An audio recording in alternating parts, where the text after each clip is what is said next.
Good morning, all. Good morning, Good ma'am. morning, Good ma'am. morning, ma'am. Good morning, teacher. Good morning, ma'am. Good morning, ma'am. From today's lecture, we are going to learn first chapter from pharmaceutical chemistry. That is chapter number 1, Introduction to Pharmaceutical Chemistry. So screen is visible to all. Yes, Yes, ma'am. teacher. Yes, ma'am. Yes, ma'am. Okay. In earlier lecture, what we covered? Syllabus. Syllabus. Okay. In earlier lecture, we discussing about our pharmaceutical chemistry syllabus. How much chapter are included in syllabus? 13. 13. 13. 13 13. Okay. 13 chapter. From 13th chapter, we are going to learn first chapter, Introduction to Pharmaceutical Chemistry.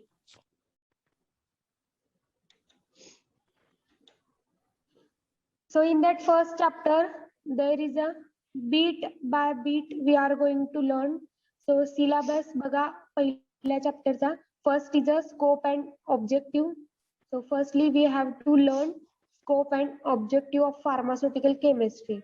So this bit we already learned in earlier lecture or last lecture. Still we are repeating this bit. Next, sources and types of errors. In that, accuracy, precision, significant figure. All these points we have to discuss. So what is error, what is accuracy and precision? We have to learn in second bit. Next is impurities in pharmaceuticals. This is the third bit. So in that, sources and effect of impurities in pharmaceutical substances.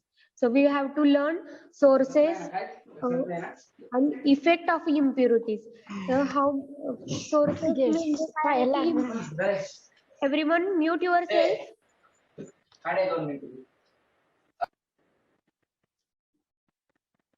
So impurities in pharmaceuticals, in that sources and effect of impurities in pharmacopoeial substances. So in that sources आपल्याला बघायचे आहेत की impurities काय आहेत, ते कुठून impurities येतात, त्यानंतर त्यांचा इफेक्ट काय आहे. जे पण फार्मास्युटिकल सबस्टन्सेस आहे, फार्माकोपियल सबस्टन्सेस आहेत, त्यांच्यावरती काय इफेक्ट होईल जर इम्प्युरिटी प्रेझेंट असतील तर. नेक्स्ट आपल्याला बघायचं आहे importance of a limit test. So importance of limit test बघायचे. Along with we have to learn principle and procedure of a limit test for chloride, sulfate, iron, heavy metal and arsenic. आपल्याला limit test काय आहे, त्यांचे importance काय आहे, with their principle and procedure learn करायचे. So 5 कंपाऊंडचे limit test आपल्याला या थ्रूआउट चॅप्टर मध्ये लर्न करायचे. Chloride, sulphate, iron, heavy metals and arsenic असे 5 लिमिट टेस्ट आपल्याला बघायचे आहेत. So this limit test are also included in your practical syllabus. So next, scope.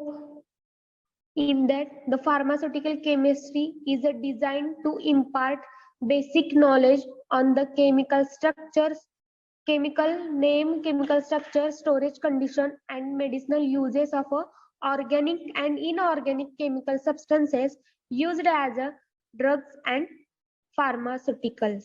तर स्कोप मधला पहिला पॉइंट बघा, त्यामध्ये काय सांगितलंय की काय स्कोप आहे किंवा आपल्याला काय बघायचंय. तर जे पण फार्मास्युटिकल सबस्टन्सेस आहेत त्याचं बेसिक नॉलेज आपल्याला इथं यायला पाहिजे. ह्यासाठी हा फार्मास्युटिकल केमिस्ट्री तुम्हाला सिलेबस मध्ये इन्क्लूड केलेला आहे. तर त्याचं बेसिक नॉलेज तुम्हाला आलं पाहिजे.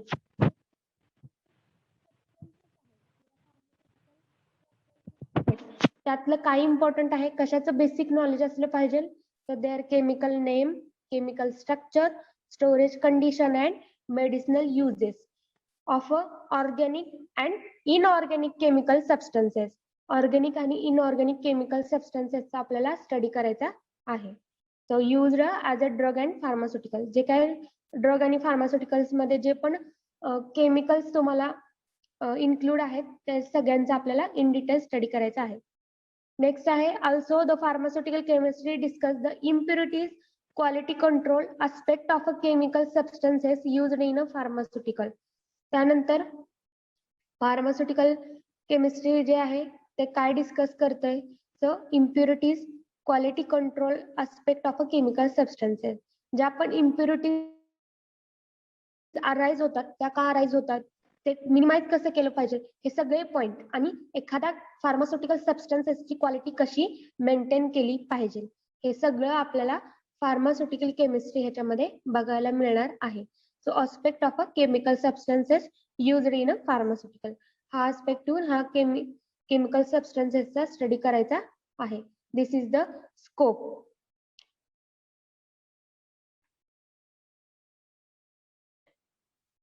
Next objective. सो ऑब्जेक्टिव्ह मध्ये pharmaceutical chemistry will discuss the following aspect of a chemical substances used as a drug and pharmaceuticals for various diseases condition. ज्यावेळेस पण एखादा डिसीज झालेला असतो पेशंटला, त्याच्या ट्रीटमेंट ज्यावेळेस आपण करतो त्या ट्रीटमेंट मध्ये व्हेरियस आपण काय करतोय, केमिकल सबस्टन्सेस यूज करतोय त्या डिसीजला ट्रीट करण्यासाठी.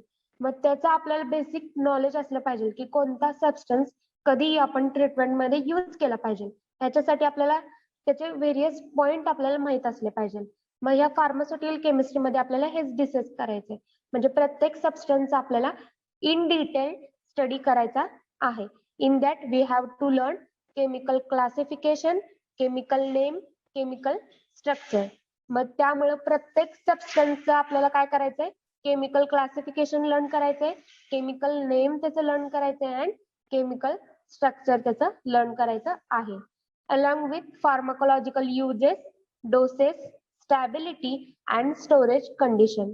तर त्यानंतर आपल्याला त्याची फार्माकोलॉजिकल ऍक्शन काय आहे, बॉडीवरती तो कोणती ऍक्शन दाखवतो आणि किती प्रमाणात डोस दिल्यानंतर तो फार्माकोलॉजिकल ऍक्शन शो करतो, हे डिटेल मध्ये स्टडी करायचं आहे.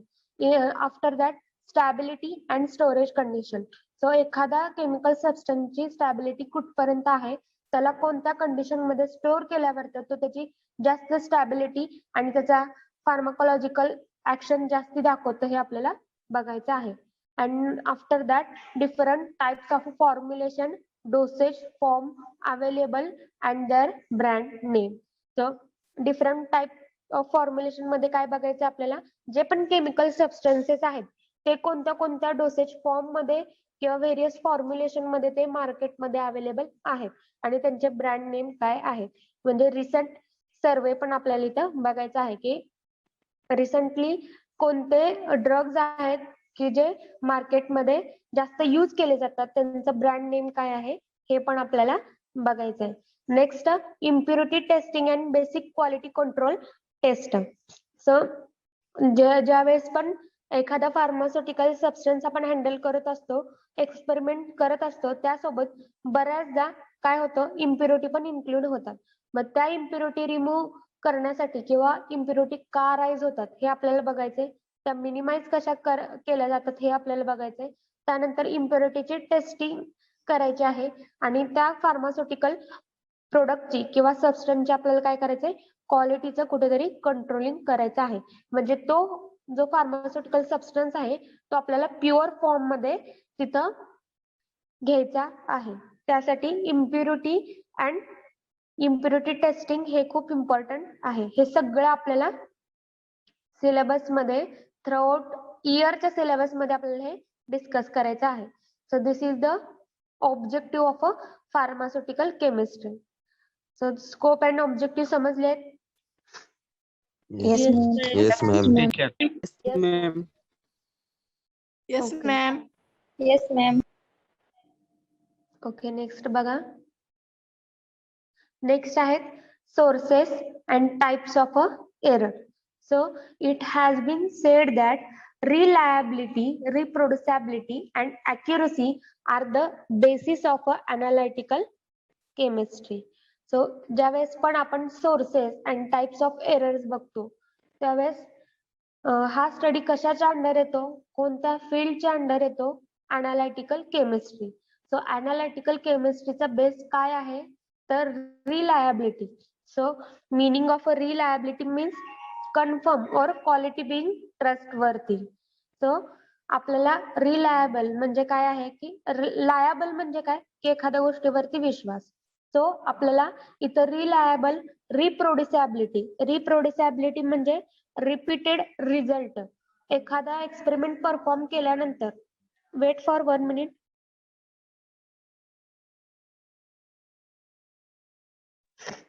सो रिप्रोड्युसिबिलिटी म्हणजे काय आहे, एखादा आपण एक्सपेरिमेंट परफॉर्म करतो, त्यानंतर तो एक्सपेरिमेंट परफॉर्म केल्यानंतर परत आपण एकदा ज्यावेळेस परफॉर्म करतो त्यावेळेस ते रिझल्ट काय होतात, रिप्रोड्यूस होतात, कारण प्रोसेस काय झाली, रिपीट झाली.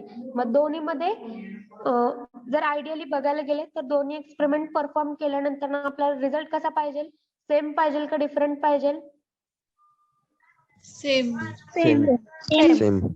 ओके, सेम पाहिजे, कारण आपण सेम कंडिशनला सेम इन्स्ट्रुमेंट यूज करून आपण दोनदा एक्सपेरिमेंट परफॉर्म करतो, त्यामुळे रिझल्ट पण कसा पाहिजे, सेमच पाहिजे. मग त्या गोष्टीला आपण काय म्हणतोय, रिप्रोड्युसिबिलिटी. म्हणजे कितीदा आपण एकच एक्सपेरिमेंट परफॉर्म केला तर त्याचा आयडियली आपण काय म्हणतोय की त्याचं जे आन्सर आहे किंवा त्या एक्सपेरिमेंट मधून जे आउटपुट आहे ते कसं असलं पाहिजे, सेम असलं पाहिजे. म्हणजे ते परत एकदा परफॉर्म केलं तरी त्याच्यामधून येणारा रिझल्ट सेम राहायला पाहिजे, तो रिप्रोड्यूस झाला पाहिजे. So here is word is reproducibility. तो रिप्रोड्युसिबिलिटी वरती डिपेंड असला पाहिजे किंवा हा बेस आहे. And accuracy. सो अॅक्युरसी आपल्याला इन डिटेल नेक्स्ट बीट मध्ये लर्न करायचंय. अॅक्युरसी म्हणजे करेक्टनेस. सो इन शॉर्ट काय सांगता येईल, अॅक्युरसी मीन्स करेक्टनेस असलं पाहिजे. हे अनालिटिकल केमिस्ट्रीचे बेस आहेत, reliability, reproducibility and accuracy. Next आहे the task of analytical chemist will be to devise method which gives result that are reliable, reproducible and accurate. So next point मध्ये काय सांगितलं, जे पण अनालिटिकल केमिस्ट जे असतात ते ज्यावेळेस पण एक्सपेरिमेंट परफॉर्म करतात त्यावेळेस त्यांचे रिझल्ट कसे असले पाहिजे, रिलायबल. म्हणजे एखादा एक्सपेरिमेंट आहे, त्या एक्सपेरिमेंटचा आपल्याला स्टँडर्ड व्हॅल्यू माहित असतात, तर त्या स्टँडर्ड व्हॅल्यूच्या नियर अबाउट कुठेतरी त्याचे रिझल्ट आले पाहिजे. सो त्याला आपण काय म्हणतो, रिलायबल. म्हणजे स्टँडर्ड व्हॅल्यू आपल्याला ऑलरेडी माहित आहे, त्यामुळं त्याचे रिझल्ट पण कसे असले पाहिजे, विश्वास बसायसारखे असले पाहिजे. तर त्याला आपण म्हणतोय reliable. So quality being trustworthy और कन्फर्म असले पाहिजे. नेक्स्ट आहे रिप्रोड्युसिबल अँड अॅक्युरेट. आपल्याला ते रिझल्ट हवे आहेत. Next, but every measurement made no matter how systematically and carefully is subject to some degree of uncertainty or error. मग कधी पण ज्यावेळेस केमिस्ट एकच एक्सपेरिमेंट रिपीट मोड वरती करतो त्यावेळेस काही ना काहीतरी त्याच्यामध्ये एरर्स ऑब्झर्व होतात. So but every measurement made no matter how systematically and carefully. किती पण आपण सिस्टमॅटिकली एखादी गोष्ट केली, एक्सपेरिमेंट परफॉर्म केला तरी पण किंवा केअरफुली त्याची कंडिशन वगैरे चेक करून जरी केलं तरी काय होतात, त्याच्यामध्ये कुठेतरी इम्प्युरिटीज येतात किंवा सम डिग्री ऑफ अनसर्टनिटी और errors will be observed. So some degree of errors तिथं आपल्याला दिसून यायला लागतात. जसं की ज्यावेळेस आपण प्रॅक्टिकल परफॉर्म करतो प्रत्येक बॅचला तेच असतं. सो एव्हरी बॅच मध्ये जर समजा 20 स्टुडंट आहेत तर 20 स्टुडंटचे रिझल्ट सेम येणार आहेत का एका एक्सपेरिमेंटचे? No. No, ma'am. No, ma'am. No, ma'am. No, ma'am. की सेम केमिकल प्रोव्हाइड केलेले असतात, steel the errors will be observed while handling by another person. म्हणजे एक पर्सन टू पर्सन ज्यावेळेस आपण एक्सपेरिमेंट परफॉर्म करतो त्यावेळेस काय होतंय, तिथे एरर्स आपल्याला ऑब्झर्व होतात. मग हे आपल्याला काय करायचंय, हेच लर्न करायचंय की कोणते सोर्सेस असतील की ज्याच्यामुळे एरर होतात आणि जर समजा एरर झाले एक्सपेरिमेंट मध्ये तर ते मिनिमाइज कसे करायचे. नेक्स्ट बघा, it is impossible to perform a chemical analysis that is a totally free of errors और अनसर्टॅनिटीज. मग ज्यावेळेस पण एखादा केमिस्ट असेल किंवा एखादा सायंटिस्ट असेल तो एक्सपेरिमेंट परफॉर्म करतोय त्यावेळेस फ्री फ्रॉम इम्प्युरिटीज और फ्री फ्रॉम एरर असं एक्सपेरिमेंट परफॉर्म करणं हे कसं आहे इम्पॉसिबल आहे. So it is impossible to perform a chemical analysis that is a totally free of errors. हे इम्पॉसिबल आहे ही गोष्ट. So errors are caused by faulty calibration. मग एरर्स कशामुळे होऊ शकतात? फॉल्टी कॅलिब्रेशन मुळे होऊ शकतात. कॅलिब्रेशन म्हणजे ज्याच्यामधून आपण मेजरमेंट करतोय असे इन्स्ट्रुमेंट असतील, अशी एखादी मेथड असेल. त्यानंतर स्टँडर्डायझेशन. सो स्टँडर्डायझेशन म्हणजे काय? आपल्याला ऑलरेडी स्टँडर्ड व्हॅल्यू माहित आहे, पण परत एकदा तो एक्सपेरिमेंट आपण रिपीट करतोय आणि परत एकदा त्या व्हॅल्यू आपण स्टँडर्ड सोबत कम्पेअर करतोय. त्याला म्हणायचं स्टँडर्डायझेशन. अँड और by random variation and uncertainties in result. किंवा वेगवेगळ्या कंडिशन मध्ये आपण एक्सपेरिमेंट परफॉर्म केल्यामुळे सुद्धा एरर इथं येऊ शकतात. Errors. So errors refer to the difference between a measured value and true value or known value. आपल्या सगळ्यांना हा वर्ड ऑलरेडी माहित आहे एरर्स काय आहे. सो एरर्स म्हणजे इन सिम्पली वर्ड आपण काय म्हणू शकतो? ज्यावेळेस पण त्रुटी. एखादा येस त्रुटी madam. Yes correct. So errors म्हणजे जे पण आपण एक्सपेरिमेंट करतोय किंवा एखादी गोष्ट आपण हँडल करतोय त्यामध्ये आलेले मिस्टेक्स किंवा त्या व्हॅल्यू मध्ये आलेला डिफरन्स म्हणजे काय असणार आहे? Errors. So errors refer to the difference between. मग हा डिफरन्स कुणामधला आहे? So errors refer to the difference between measured value. जर समजा तुम्ही एखादा एक्सपेरिमेंट करताय, तो एक्सपेरिमेंट परफॉर्म करताना तुमच्याकडे काय आहे? स्टँडर्ड व्हॅल्यू आहेत. म्हणजे ऑलरेडी हा एक्सपेरिमेंटचा एक स्टँडर्ड अशी फिक्स अशी व्हॅल्यू तिथे ठरवलेली आहे आणि ती तुम्हाला माहित आहे. सो आपण काय म्हणू शकतो त्याला? ट्रू व्हॅल्यू किंवा स्टँडर्ड व्हॅल्यू. नेक्स्ट तुम्ही परत एकदा तो एक्सपेरिमेंट रिपीट केला आणि तुमचं जे काय व्हॅल्यू आलेत त्या स्टँडर्ड सोबत तुम्ही काय केले? आता कंपॅरिझन केली. सो कंपॅरिझन केल्यानंतर तुम्हाला समजतं की त्याच्यामध्ये काही ना काहीतरी डेव्हिएशन आहे. So slight deviation you will observe. So this deviation or this difference is known as a error. So error refer to the difference between तुम्ही मेजर केलेल्या व्हॅल्यू आणि स्टँडर्ड व्हॅल्यू ह्यामधला जो डिफरन्स आहे त्याला आपण काय म्हणतोय? एरर्स. नेक्स्ट आहे error often denote estimate अनसर्टॅनिटी in a measurement और अ एक्सपेरिमेंट. एरर्स काय डिनोट करतं? जे पण तुम्ही मेजरमेंट करताय किंवा एक्सपेरिमेंट करताय त्यामध्ये आलेला डिफरन्स. सो एरर्सला नेक्स्ट आहे एरर्सची डेफिनेशन. एररला ऍब्सोल्यूट एरर पण म्हणतात आणि रिलेटिव्ह एरर पण म्हणतात. सो नेक्स्ट डेफिनेशन मध्ये बघा, definition of errors in that the difference between experimental mean and true value is termed as absolute error. Absolute error काय आहे? जर तुम्हाला डेफिनेशन विचारली एरर्सची किंवा ऍब्सोल्यूट एररची किंवा रिलेटिव्ह एरर हे काय आहेत त्याचे सिनोनेम आहेत, त्यामुळे लक्षात ठेवा एरर्सला ऍब्सोल्यूट एरर म्हणतात, रिलेटिव्ह एरर म्हणतात. नेक्स्ट तुम्हाला हा डेफिनेशन मध्ये काय सांगितलंय की डिफरन्स आहे. कशाचा डिफरन्स आहे? एक्सपेरिमेंटल मीनचा आणि ट्रू व्हॅल्यूचा. So this term is known as a absolute error. Next आहे absolute error may be positive और निगेटिव्ह. मग हा जो डिफरन्स आहे तो कसा असेल? मे बी पॉझिटिव्ह असेल और निगेटिव्ह असेल. त्या नेक्स्ट तुम्हाला एक इक्वेशन दिलेलं आहे किंवा हे सगळं डेफिनेशन मध्येच तुम्हाला राईट करावं लागणार आहे की रिलेटिव्ह एरर किंवा ऍब्सोल्यूट एररला आपण कसं मेजर करायचंय. So relative error is equal to measured mean value minus true value divided by true value. So हे काय आहे? जे पण आपण एररचा डिफरन्स काढणार आहोत किंवा दोन मेजरमेंट मधला डिफरन्स आपण इथं काढणार आहोत त्याच्यासाठीचा हा फॉर्म्युला आहे किंवा इक्वेशन आहे. So relative error is equal to measured peat value. Measured peat value म्हणजे काय असणार आहे?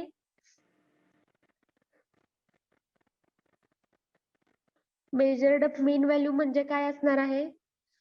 आपण मेजर केलेली व्हॅल्यू. Yes correct. जे आपण मेजरमेंट करतोय ती व्हॅल्यू.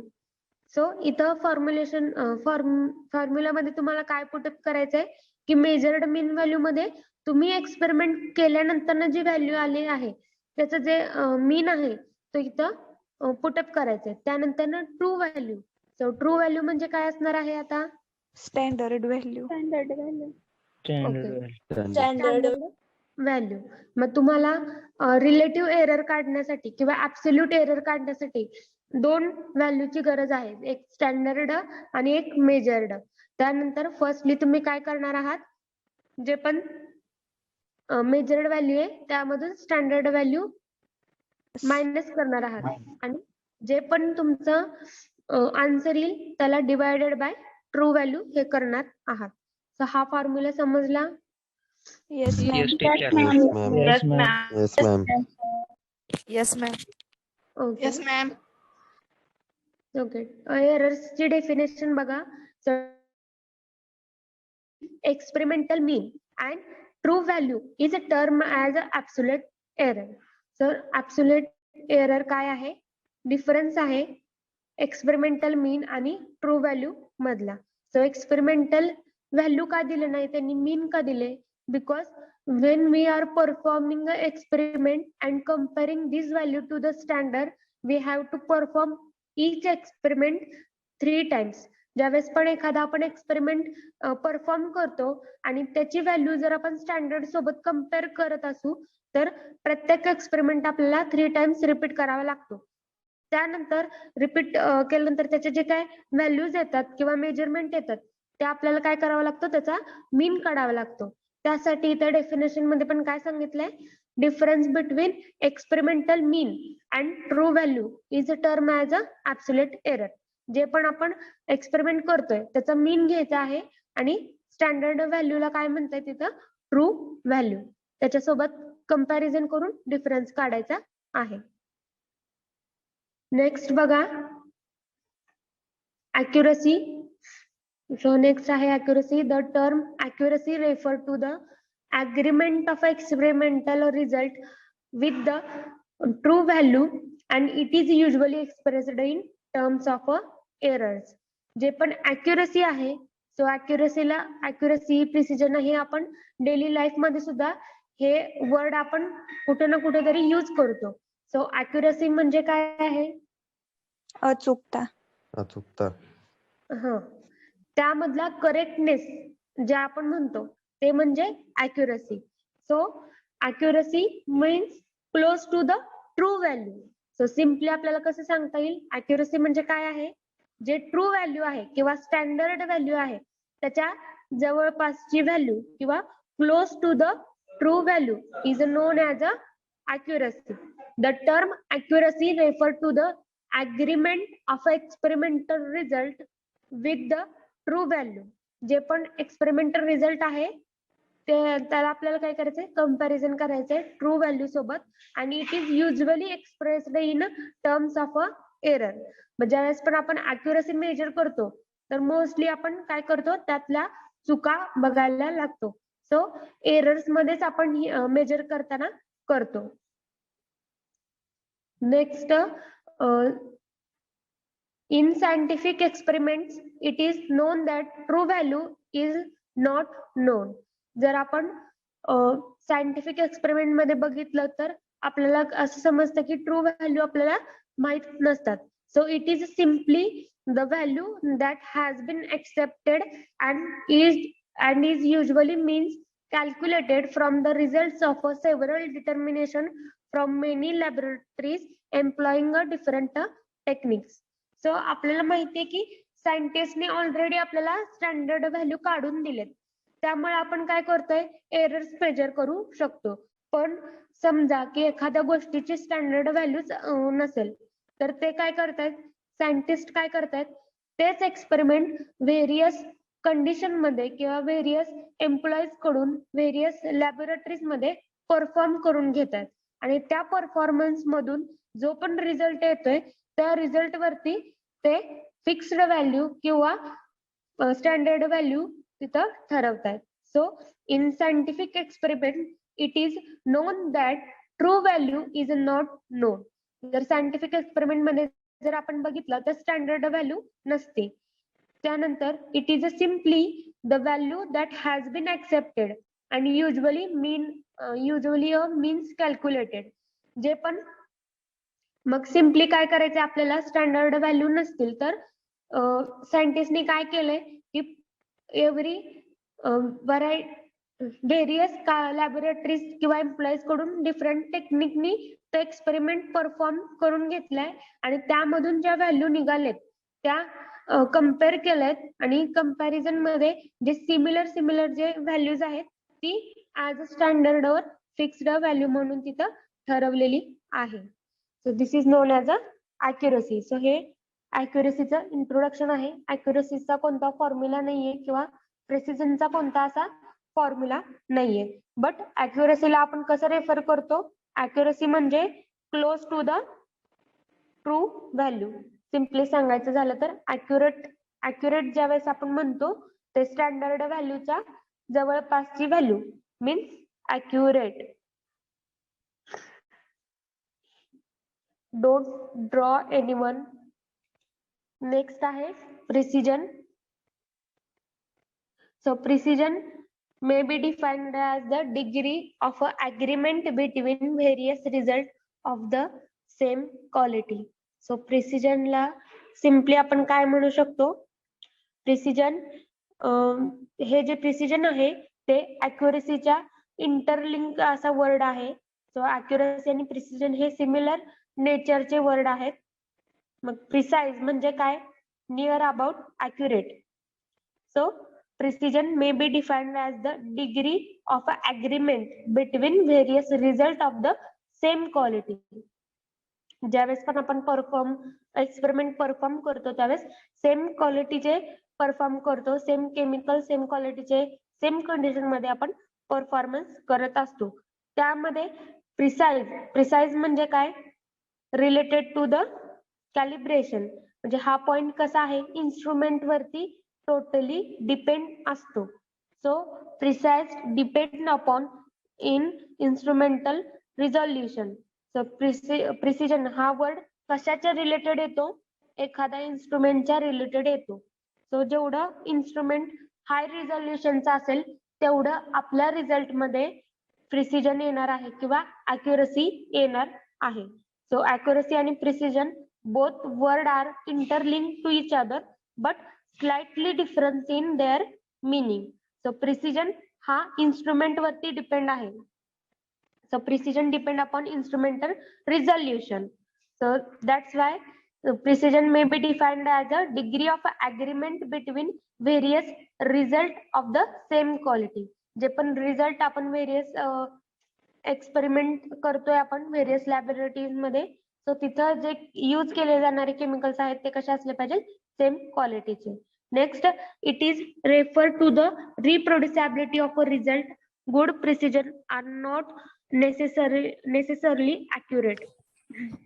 रिझल्ट म्हणजे प्रिसिजन पण रिप्रोड्यूस त्याचे रिझल्ट जे आहेत ते कसे असले पाहिजे, रिप्रोड्युसेबल असले पाहिजे. And good precision are not necessarily accurate. जे पण प्रिसिजन आहे ते नेसेसरी नाहीये की ते अॅक्युरेटच असलं पाहिजे.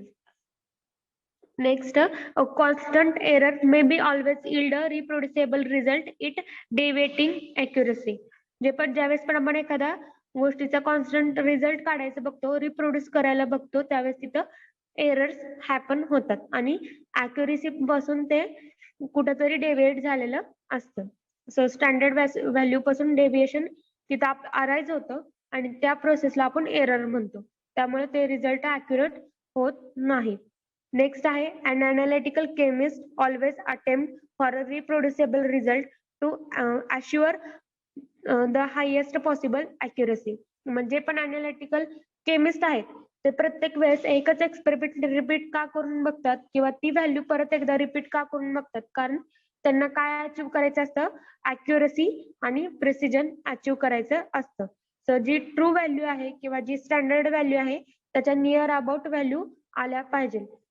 सो अॅक्युरसी मेंटेन करण्यासाठी, प्रिसिजन मेंटेन करण्यासाठी अनालिटिकल केमिस्ट काय करतात, व्हेरियस टाइम्स ते एक्सपेरिमेंट परफॉर्म करतात. सो प्रिसिजन सिम्पली सांगायचं झालं, so it totally depends upon instrumental resolution. For example, एक तुमची स्केल आहे, सो स्केल वरती 1 mm असं जर मेजरमेंट असतील तर कमीत कमी तुम्ही कुठपर्यंत मेजर करू शकता? 1 mm एवढं. जर नॉर्मल जर तुम्ही स्केल बघितली, तर नॉर्मल स्केल कितीपर्यंत असते हो?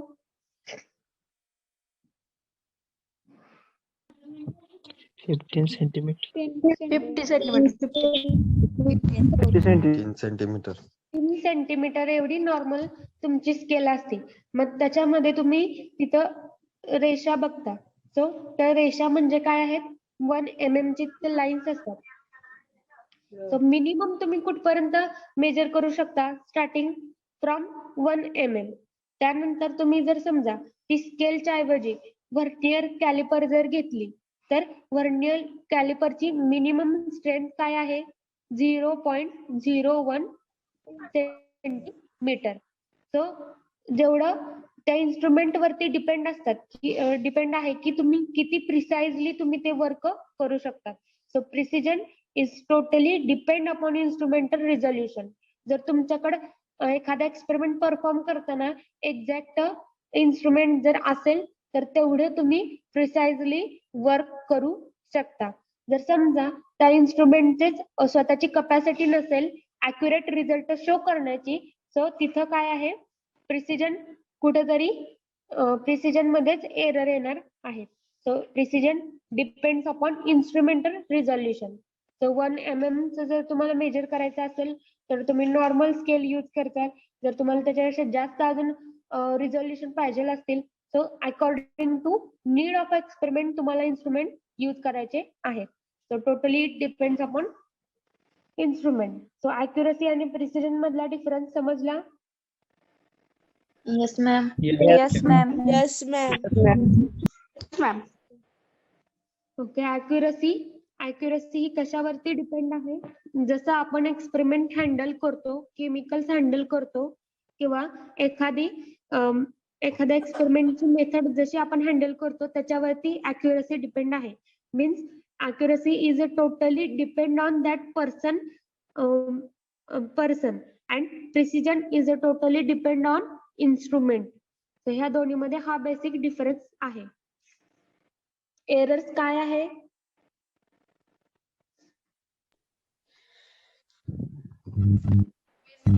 The Difference between measure value minus true value. Okay. Difference between measured value आणि ट्रू व्हॅल्यू. आणि फॉर्म्युला काय आहे? Formula relative error Measured value measured minus mean true value upon minus true true value. divided true value. Value minus true value upon true value. Okay, good. So इथपर्यंतचा part समजलाय सगळ्यांना? Yes, ma'am. Yes, ma'am. Ma'am, precision एकदा revise करता का? Precision, madam. Okay.